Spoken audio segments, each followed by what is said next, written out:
Now fourth is spin quantum number. It is represented by small s.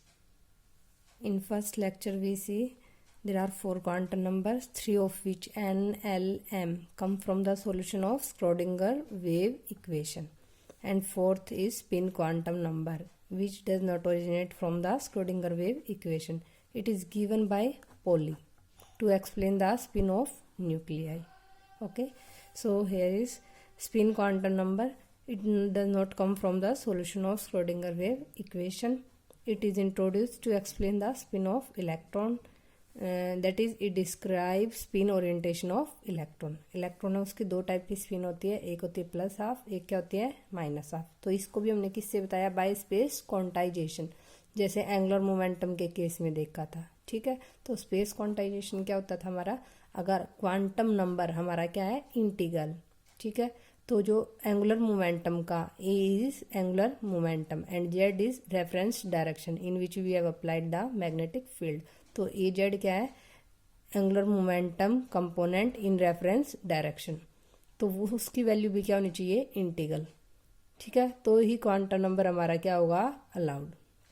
अगर quantum number integral है, ठीक है, और एंगुलर मोमेंटम की रेफरेंस डायरेक्शन में वैल्यू क्या आई? इंटीग्रल, तो वो वाली ओरिएंटेशन हमारी क्या होगी? अलाउड. वैसे ही अगर क्वांटम नंबर हमारा क्या है?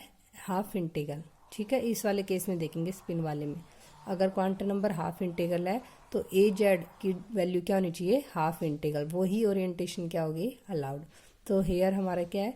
स्पिन की वैल्यू क्या है? हाफ. स्पिन क्वांटम नंबर की वैल्यू हाफ है, तो जो एस जेड की वैल्यू निकालेंगे हम, small S is spin and capital S is angular momentum and Z is it's value in reference direction, angular momentum component in Z direction. अगर इसकी value हमारी क्या आएगी? हाफ इंटीग्रल वैल्यू आएगी, मतलब 1/2, 3/2, 5/2 इस टाइप से आएगी.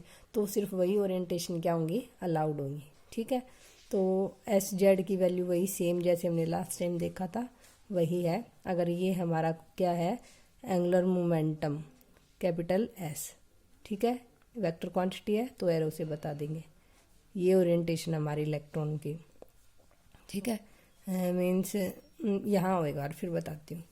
तो स्टार्टिंग में हमने क्या देखा था कि न्यूक्लियस है, उसके सराउंडिंग में हमारा इलेक्ट्रॉन क्या कर रहा है? रिवॉल्व कर रहा है. तो ये हमारा इलेक्ट्रॉन का क्या था? Orbital motion. और ऑर्बिटल मोशन से क्या जनरेट हुआ था? हमारा मैग्नेटिक फील्ड. और एक एक्सटर्नल मैग्नेटिक फील्ड हमने अप्लाई किया था, तो वो जनरेटेड मैग्नेटिक फील्ड था. और जो एक्सटर्नल मैग्नेटिक फील्ड उन्होंने इंटरेक्ट किया था, उससे हमें क्या मिली थी? Magnetic quantum number. ठीक है, जो क्या थी? Orientation of L. वो हमने किस में किया था? थर्ड क्वांटम नंबर में, magnetic quantum number. Now is here is spin quantum number. तो यहाँ क्या होगा? यहाँ क्या देखा हमने कि इलेक्ट्रॉन है वो ना सिर्फ इलेक्ट्रॉन के अराउंड रिवॉल्व करता, बट वो अपनी एक्सिस पे भी क्या करता है? स्पिन ऐसे. ठीक है, ये जैसे इलेक्ट्रॉन है हमारा, तो ये ऐसे स्पिन भी करेगा, और साथ में ऐसे न्यूक्लियस के अराउंड में देखो ऐसे ऐसे क्या करेगा? ये रिवॉल्व भी करेगा. तो यहाँ पे इलेक्ट्रॉन का क्या है? Spin motion. तो स्पिन मोशन है तो वो भी क्या हो जाएगा? किसके इक्विवेलेंट हो जाएगा? करंट. ठीक है, तो जहाँ भी करंट होगा वहाँ पे क्या जनरेट होता है? Magnetic field. और एक एक्सटर्नल मैग्नेटिक फील्ड हमने अप्लाई किया. तो ये जब दोनों इंटरेक्ट करेंगे, magnetic field applied and generated, तो इस इंटरेक्शन से इलेक्ट्रॉन है सिर्फ 2 प्रेफर्ड ओरिएंटेशन ही एक्वायर करता है. ठीक है, कौन सी ओरिएंटेशन होती है? एक होती है क्लॉकवाइज, एक क्या होती है? Anti clockwise. हमारी वॉच के अकॉर्डिंग वही. ठीक है, ये वाली डायरेक्शन क्या होगी? क्लॉकवाइज, और ये वाली एंटी क्लॉकवाइज. क्लॉकवाइज को हम किससे बताते हैं? प्लस हाफ स्पिन से, और एंटी क्लॉकवाइज को माइनस हाफ स्पिन से. ठीक है, और ये वाला हमें स्पिन क्वांटम नंबर किसके बारे में बताता है? Spin angular momentum. इसको हम किससे रिप्रेजेंट कर सकते हैं? कैपिटल एस से. और यहाँ पे स्मॉल एस है, ये है स्पिन क्वांटम नंबर. तो स्पिन क्वांटम नंबर से हम क्या निकाल सकते हैं?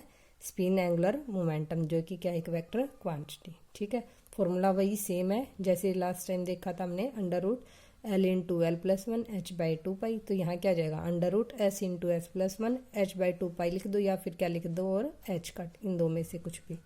ठीक है, उसके बाद एग्जाम्पल यहाँ पे देखो, स्पिन हमारी इलेक्ट्रॉन की कितनी है? हाफ. ठीक है, स्पिन कितनी होती है इलेक्ट्रॉन की? हाफ. हमें स्पिन ओरिएंटेशंस निकालनी है. हमें पता है ये 2 आएंगी. कैसी आई वो हम बताएंगे स्पेस क्वांटाइजेशन से. अब देखो, स्पिन हाफ है तो स्पिन एंगुलर मोमेंटम की वैल्यू ठीक है, ये वाली स्पिन एंगुलर मोमेंटम, इसकी वैल्यू क्या जाएगी, हाफ वैल्यू पुट कर दो, हाफ हाफ प्लस 1, तो कितनी आ गई 0.866 एच कट। अब हमने देखा स्पिन हाफ है तो स्पिन एंगुलर मोमेंटम की वैल्यू कितनी आई 0.866। ठीक है, तो स्पेस क्वांटाइजेशन के अकॉर्डिंग क्या होता है कि अगर क्वांटम नंबर इंटीग्रल है तो रेफरेंस डायरेक्शन में, ठीक है, एंगुलर मोमेंटम का सिर्फ इंटीग्रल कंपोनेंट क्या होगा, अलाउड होगा। ठीक है, वैसे ही अगर क्वांटम नंबर हाफ इंटीग्रल है तो रेफरेंस डायरेक्शन में एंगुलर मोमेंटम के हाफ इंटीग्रल कंपोनेंट्स ही क्या होंगे, अलाउड। ठीक है, तो यहाँ एस की वैल्यू कितनी है, हाफ स्पिन क्वांटम नंबर की, और स्पिन एंगुलर मोमेंटम की वैल्यू हमें क्या चाहिए, उस ओरिएंटेशन को अलाउड होने के लिए हाफ इंटीग्रल। ठीक है, तो हम निकालते हैं। मान लो हमारा इलेक्ट्रॉन है वो ऐसे स्पिन कर रहा है, ये वाला स्पिन मोशन बता रहा है इस टाइप से। ठीक है, कैसे, ऐसे स्पिन कर रहा है इलेक्ट्रॉन हमारा इस टाइप से। ठीक है, तो वही राइट हैंड थंब रूल से। ठीक है, अगर ये हमारी डायरेक्शन ऑफ किसकी है, मोशन की, तो ये डायरेक्शन ऑफ करंट होती है, और यही डायरेक्शन ऑफ जो थंब की डायरेक्शन होती है ये कहते हैं डायरेक्शन ऑफ एंगुलर मोमेंटम। ठीक है, तो यहाँ पे जो एंगुलर मोमेंटम है वो किसके अलोंग है, अलोंग रेफरेंस डायरेक्शन। इस डायरेक्शन को हमने बोला रेफरेंस डायरेक्शन, जेड डायरेक्शन, जिसमें हमने अप्लाई कर रखा है मैग्नेटिक फील्ड, और यही किसकी डायरेक्शन आई, एंगुलर मोमेंटम की। तो जो एस आया है वो किसके इक्विवेलेंट आया यहाँ पे, एस जेड के, और एस की वैल्यू हमारी कितनी थी 0.866। देखो यहाँ, क्योंकि एस जेड जो कंपोनेंट होता है वो होता है एस कोस थीटा। ठीक है, लास्ट वीडियो में देखना, उसमें बताया हुआ है हमने कि एस जेड क्या होता है, एस कोस थीटा। तो थीटा की वैल्यू क्या क्या है यहाँ पे 0, क्योंकि जो थीटा क्या था, angle made by angular momentum with किसके साथ, रेफरेंस डायरेक्शन, जेड के साथ एस ने कितना एंगल बनाया, यहाँ पे वो इलेक्ट्रॉन की ओरिएंटेशन हमने ऐसे लिया है, तो इलेक्ट्रॉन ऐसे स्पिन कर रहा है इस टाइप से बिल्कुल अपनी एक्सिस पे। ठीक है, और इसी डायरेक्शन में हमने क्या अप्लाई किया हुआ है, मैग्नेटिक फील्ड। तो थीटा क्या था, अगर ये हमारा एंगुलर मोमेंटम होता, ये रेफरेंस डायरेक्शन फिक्स है हमारी जेड। ठीक है, तो ये एंगल क्या होता है, थीटा। अब की बार मैंने इलेक्ट्रॉन की जो स्पिन है वो ऐसे ले ली, तो थीटा की वैल्यू 0 है, तो एस जेड की वैल्यू क्या आ गई 0.866।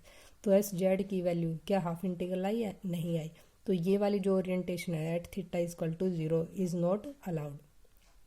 ठीक है, तो नेक्स्ट चलो, अब नेक्स्ट हम अलाउड वाली देखेंगे जो कौन सी है। वैसे तो बहुत सारी पॉसिबल है, हमें क्या चाहिए, allowed orientation, plus half and minus half कैसे आई। ठीक है, तो वो देखो, अब हम ले लेते हैं कि जो हमारा इलेक्ट्रॉन है वो ऐसे स्पिन कर रहा है, कैसे स्पिन कर रहा है कि उसने रेफरेंस डायरेक्शन के साथ, ठीक है, कितना एंगल बनाया हुआ है, एंगुलर मोमेंटम ने 54.7, मीन्स ये अगर हमारी डायरेक्शन ऑफ क्या है, एक सेकेंड, ये हमारी डायरेक्शन ऑफ क्या है बताओ, मैग्नेटिक नहीं, ये हमारी है रेफरेंस डायरेक्शन, हाँ, मैग्नेटिक फील्ड अप्लाई किया जिस डायरेक्शन में, और ये हमारा इलेक्ट्रॉन है यहाँ पे वो इस एंगल पे स्पिन कर रहा है ऐसे, और ये एंगल कितना है 54.7। अगर ऐसे स्पिन करेगा, ठीक है, तो वही राइट हैंड थंब रूल से, अगर ऐसे मेरी फिंगर की जो डायरेक्शन है ये हमें किसके बारे में बताती है, डायरेक्शन ऑफ स्पिन। अगर ऐसे स्पिन कर रहा है तो जो थंब की डायरेक्शन होगी, ये वाली डायरेक्शन, ये किसको बताएगी, एंगुलर मोमेंटम। तो अब यहाँ पे एंगुलर मोमेंटम ने रेफरेंस डायरेक्शन के साथ कितना एंगल बनाया हुआ है, अगर 54.7, तो उस वाले केस में जो एस जेड निकालेंगे हम, एंगुलर क्या है, एंगुलर मोमेंटम का जेड कंपोनेंट रेफरेंस डायरेक्शन में, तो उसकी वैल्यू कितनी आई 0.5। तो ये वैल्यू अब कितनी आई है, हाफ इंटीग्रल। तो ये वाली अब हमारा क्वांटम नंबर हाफ था, और एस जेड की वैल्यू भी क्या आई है 0.5, हाफ वैल्यू आई है, हाफ इंटीग्रल आई। तो इसका मतलब जो ये वाली ओरिएंटेशन थी एट थीटा इक्वल टू 54.7, ये वाली क्या होगी, अलाउड। तो इस वाले को बोलेंगे हम प्लस हाफ स्पिन स्टेट, जिसमें एंगुलर मोमेंटम की वैल्यू क्या है, हाफ। एंड सिमिलरली इस केस में हो जाएगा। इस केस में हम क्या लेंगे कि जो हमारा इलेक्ट्रॉन है वो कैसे स्पिन कर रहा है, ये हमारी क्या थी, ये वाली क्या थी, जेड डायरेक्शन, और इलेक्ट्रॉन ऐसे स्पिन कर रहा है। ठीक है, मीन्स वो कैसे स्पिन कर रहा है, एट एन एंगल ऑफ, कि एंगुलर मोमेंटम ने रेफरेंस डायरेक्शन के साथ कितना एंगल बनाया हुआ है 125.3, ये एंगल, ये वाला एंगल कितना 125.3। तो यहाँ पे एस जेड निकालो, एस जेड क्या जाएगा, एस कोस 125.3, इसकी वैल्यू पुट करना, और एस की हमें पता है कितनी है 0.866। ठीक है, यहाँ से सोल्व किया तो एस जेड कितना आया -0.5, मीन्स माइनस हाफ, तो हाफ इंटीग्रल वैल्यू आ गई, तो इसका मतलब थीटा इक्वल टू 125.3। ये भी क्या है, स्पिन अलाउड है, इसे बोलते हैं माइनस हाफ स्पिन स्टेट। तो इलेक्ट्रॉन्स की और बहुत सारे एंगल हैं, अगर ऐसे स्पिन करोगे, इस एंगल पे करोगे या इस एंगल पे करोगे, इस पे जो भी है, इन दो को छोड़ के उनमें क्या होगी, जो एस जेड की वैल्यू है वो हमें क्या नहीं मिलेगी, हाफ इंटीग्रल नहीं मिलेगी। और स्पेस क्वांटाइजेशन क्या कहता है, अगर क्वांटम नंबर हमारा क्या है, हाफ इंटीग्रल, हमें पता है स्पिन इलेक्ट्रॉन की हाफ होती है, तो क्वांटम नंबर हाफ है, तो रेफरेंस डायरेक्शन में एंगुलर मोमेंटम के कंपोनेंट सिर्फ कौन से अलाउड होंगे, हाफ इंटीग्रल, जो सिर्फ 54.7 एंड 125.3 पे ही पॉसिबल है। ठीक है, तो इलेक्ट्रॉन की दो स्पिन स्टेट होती है, दो स्पिन ओरिएंटेशन होती है, plus half and minus half. Now we sum up all quantum numbers. First is n. N tells about the main shell. Second is average distance of electron from the nucleus. Means ये अगर nucleus है तो nucleus के कितना close या कितना दूर है, तो एवरेज डिस्टेंस बता रहा है, तो इसका मतलब ये कि हमें किसके बारे में बता रहा है, साइज के बारे में। And third is energy of electron, अगर एन की वैल्यू 1 है तो उसकी एनर्जी कम है, 2 है तो एनर्जी ज़्यादा है, एन की वैल्यू 3 है तो और ज़्यादा है। ठीक है, उसके बाद एन की वैल्यू क्या थी, इंटीग्रल वैल्यू थी, और कहाँ से, एन इज इक्वल टू 1 से स्टार्ट होके up to and so on, 1 2 3 4 5 6। Second is azimuthal quantum number, इसने हमें किसके बारे में बताया, सब शेल के बारे में। सेकेंड इसने शेप के बारे में, क्यों, एल की वैल्यू अगर 0 थी तो एस था, और एस क्या होता है, स्फेरिकल। एल की वैल्यू 1 है तो क्या होता है, पी सब शेल है। ठीक है, पी क्या होता है, डम्बल। ठीक है, उसके बाद अगर एल की वैल्यू 2 है तो डी है, डी क्या होता है, डबल डम्बल। और किसके बारे में बताया था, एंगुलर मोमेंटम के बारे में। एंगुलर मोमेंटम बताया था √L/L+1 ठीक है, और nth शेल के लिए एल की कितनी वैल्यूज होती हैं, एल वैल्यूज। ठीक है, फॉर एन अगर हमारा प्रिंसिपल क्वांटम नंबर की वैल्यू क्या है, एन, तो उसके लिए एल की कितनी वैल्यूज पॉसिबल है, तो उसके लिए एल की एन वैल्यूज़ ही पॉसिबल होंगी, स्टार्टिंग फ्रॉम 0 to n-1। ठीक है, n sub shells in nth shell, nth shell में कितनी होंगी, एन, एन एच में कितनी होंगी, एन सब शेल्स होंगी। एल किसके बारे में बताता था, सब शेल, तो एल की कितनी वैल्यूज़ आई हैं, nth principal quantum number है, एन एच शेल है, तो उसके लिए एल की एजीम्यूथल क्वांटम नंबर की एन वैल्यूज़ पॉसिबल है। इसका मतलब क्या होंगी, एन सब शेल्स होंगे हमारी। ठीक है, m, third is m, m किसके बारे में बताता था, ओरिएंटेशन ऑफ एल, जिसे हम क्या बोलते थे, ऑर्बिटल। तो एम ने किसके बारे में बताया था हमें, ऑर्बिटल के बारे में। For a given value of L, मैंने बताया था एन से हम क्या निकालते हैं, एल, और एल से निकालते हैं एम, ये तीन इंटर रिलेटेड होते हैं। तो एम में क्या हो जाएगा, for a given value of L, L की गिवन वैल्यू के लिए एम की कितनी वैल्यूज पॉसिबल होती हैं, 2l+1, starting from -L through 0 and up to +L, these values are possible. ठीक है, साथ में क्या बताया, अगर एस ऑर्बिटल है तो एस के लिए एल की वैल्यू कितनी होती है, 0, एल की वैल्यू 0 है तो एम की वैल्यू भी क्या होगी, 0। ठीक है, तो एम की वैल्यू 0 है, और एम हमें किसके बारे में बताता था, ऑर्बिटल के बारे में, तो एक ऑर्बिटल है। तो एस जो हमारा ऑर्बिटल होता है वो क्या होता है, सिंगली डिजेनरेट, सिर्फ एक ऑर्बिटल होता है, उसको हम बॉक्स से भी दिखाते हैं और सर्कल से भी दिखा देते हैं, और इसके अंदर क्या फिल कर देते हैं, इलेक्ट्रॉन्स, जो आगे पढ़ेंगे। नेक्स्ट इज पी, पी वाले केस में क्या होगी, एल की वैल्यू क्या होती है, 1।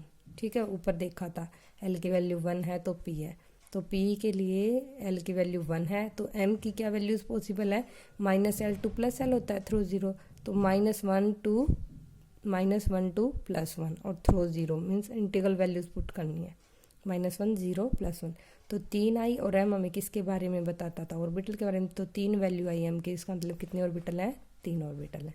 नेक्स्ट इज डी, डी के लिए एल की वैल्यू कितनी होती है, 2, तो एम की वैल्यूज़ क्या आई, -2 to +2 थ्रू 0, तो क्या इंटीग्रल वैल्यूज पॉसिबल है, -1 -2 -1 0 +1 +2, तो एम की 5 वैल्यू है, इसका मतलब 5 ऑर्बिटल होते हैं डी के अंदर। एस सिंगली डिजेनरेट होता है, पी क्या होता है, ट्रिपली डिजेनरेट, और डी क्या होता है, 5 डिजेनरेट, 5 ऑर्बिटल्स होते हैं। And last is spin quantum number, जो हमने अभी पढ़ा है, जो किसके बारे में बताता है, स्पिन ओरिएंटेशन ऑफ इलेक्ट्रॉन। तो दो ही स्पिन ओरिएंटेशन पॉसिबल होती है, एक प्लस हाफ और एक क्या है माइनस हाफ। कैसे होती हैं ये हमने किससे बताया, स्पेस क्वांटाइजेशन से। ये स्पेस क्वांटाइजेशन का जो टॉपिक है ये वाले हैं, ये सिर्फ समझने के लिए किए हैं, ये आपके सिलेबस में नहीं है, एग्जाम में करने की कोई भी ज़रूरत नहीं है, ठीक है। तो जो 4 क्वांटम नंबर्स आए हमारे N, L, M and S, ये में किसके बारे में बताते हैं, position of electron in an atom. किसी भी एटम में इलेक्ट्रॉन की क्या पोजीशन है, कहाँ लोकेटेड है, ठीक है, मीन्स इलेक्ट्रॉन का एड्रेस, वो कौन बताता है हमें, ये 4 quantum number N, L, M and S।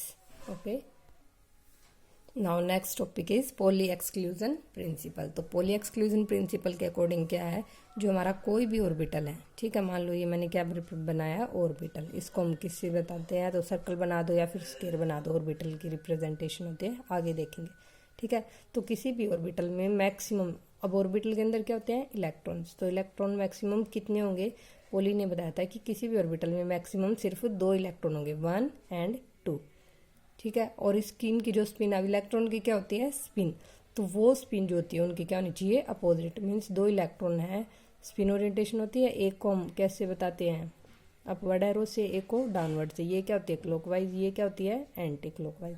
तो ये वाली जो स्पिन होगी, जो 2 इलेक्ट्रॉन होंगे किसी भी ऑर्बिटल में, वो क्या होनी चाहिए अपोजिट। तो N orbital can have maximum 2 electron of opposite spin, means it means क्या है, देखो अगर एक कोई भी ऑर्बिटल है, ये वाला ऑर्बिटल है, ठीक है, मान लो ये हमारा है 1s ऑर्बिटल है, 1s ऑर्बिटल है, तो 1s में जो 2 इलेक्ट्रॉन है उनकी ये स्पिन अलाउड होगी, दोनों अपवर्ड वाली भी अलाउड नहीं है, पॉसिबल नहीं है, और दोनों डाउनवर्ड वाली भी, एक अपवर्ड होगा एक डाउनवर्ड, या फिर इसे डाउनवर्ड कर दो और इसे अपवर्ड, तो ये वाली भी क्या होगी अलाउड, ठीक है। तो देखो अब हमारा 1s ऑर्बिटल है, 1s के लिए n की वैल्यू कितनी आई 1, ठीक है, l की वैल्यू s के लिए क्या हो जाएगी 0, और m की वैल्यू भी क्या होगी 0।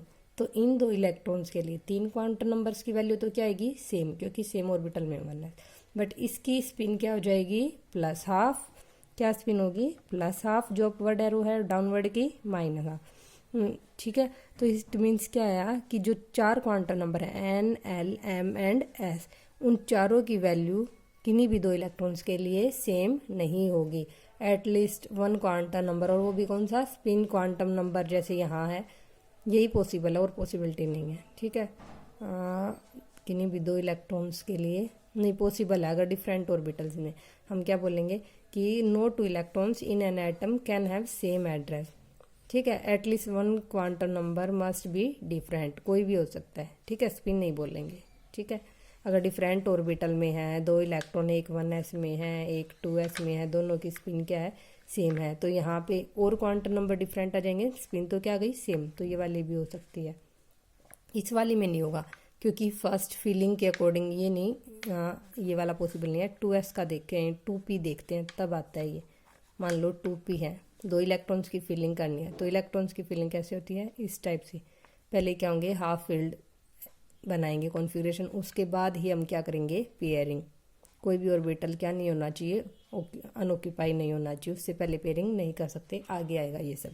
अभी देखो, अब अगर हम क्या लेते हैं k शेल लेते हैं, तो n की वैल्यू क्या हो जाएगी 1, l की वैल्यू क्या होगी 0, ठीक है, n है, अगर n की वैल्यू 1 है तो k की वैल्यू हमने l की वैल्यू हमने बताई थी क्या होती है, अगर n की वैल्यू 1 है तो l की 1 वैल्यू पॉसिबल होगी, वो स्टार्ट होती है फ्रॉम 0, तो फर्स्ट ही वैल्यू होगी 0, तो उसके लिए m की वैल्यू भी क्या आती है 0, क्योंकि m की वैल्यू थी -l टू +l थ्रू 0, ठीक है। तो m की वैल्यू भी 0 आई, और स्पिन क्या पॉसिबल आई 2 आई, एक प्लस हाफ है एक क्या है माइनस हाफ, ठीक है, ये वाली पॉसिबिलिटी आ जाएगी। ऑल 4 क्वांटम नंबर, इन दोनों केसेस में ये वाली क्यों पॉसिबल नहीं है, क्योंकि इनमें क्या हो जाएगी इलेक्ट्रॉन्स की स्पिन सेम हो जाएगी, जो पॉली एक्सक्लूजन प्रिंसिपल को वायलेट करेगी, ठीक है। तो एस सब शेल है, उसके अंदर कितने ऑर्बिटल थे मैंने अभी पीछे बताए हैं, एस सब शेल के लिए 1 ऑर्बिटल होता है, पी के लिए 3 ऑर्बिटल थे, ट्रिपली डिजेनरेट, डी के लिए 5 ऑर्बिटल से 5 डिजेनरेट थे, ठीक है। तो एस, अब मैंने ऊपर क्या बताया, किसी भी ऑर्बिटल में मैक्सिमम 2 इलेक्ट्रॉन्स होंगे, वो भी क्या होंगे अपोजिट स्पिन के, तो एक ऑर्बिटल के अंदर कितने आएंगे 2 इलेक्ट्रॉन्स, तो एस सब शेल में कितने इलेक्ट्रॉन होंगे 2। वैसे ही पी में कितने होते हैं 3 ऑर्बिटल्स, और एक ऑर्बिटल में 2, तो 3 ऑर्बिटल्स में कितने होंगे 6, इट मीन्स पी में कितने होंगे 6 इलेक्ट्रॉन, मैक्सिमम इलेक्ट्रॉन्स बता रहे हैं हम, ठीक है। डी है, डी में 5 ऑर्बिटल्स हैं तो मैक्सिमम कितने इलेक्ट्रॉन्स होंगे 10 इलेक्ट्रॉन्स। वैसे ही एफ है, एफ में 7 ऑर्बिटल्स हैं तो कितने इलेक्ट्रॉन्स होंगे 14 electrons. This is all about the poly exclusion principle. And last is note, note में क्या है, नंबर ऑफ इलेक्ट्रॉन्स इन ए सब shall not depends on an value, ठीक है। एन के ऊपर डिपेंड नहीं करेगा, मीन्स अगर हमारा एक 1s है, एक 2s है, एक 3s है, तो इस वाले ऑर्बिटल में 1s में भी 2 इलेक्ट्रॉन होंगे, इस वाले में भी 2 होंगे और इस वाले में भी क्या होंगे 2 होंगे। यूँ नहीं है कि 1s है कि छोटा है इसमें 2 है 3s में ज़्यादा हो जाएगा, नहीं, ठीक है। s है सब शेल हमारी सभी में सेम सब शेल है तो इसमें भी 2 इलेक्ट्रॉन, इसमें भी 2 और इसमें भी। So number of electron in ए सब shall not depend on L value. Okay, now thank you.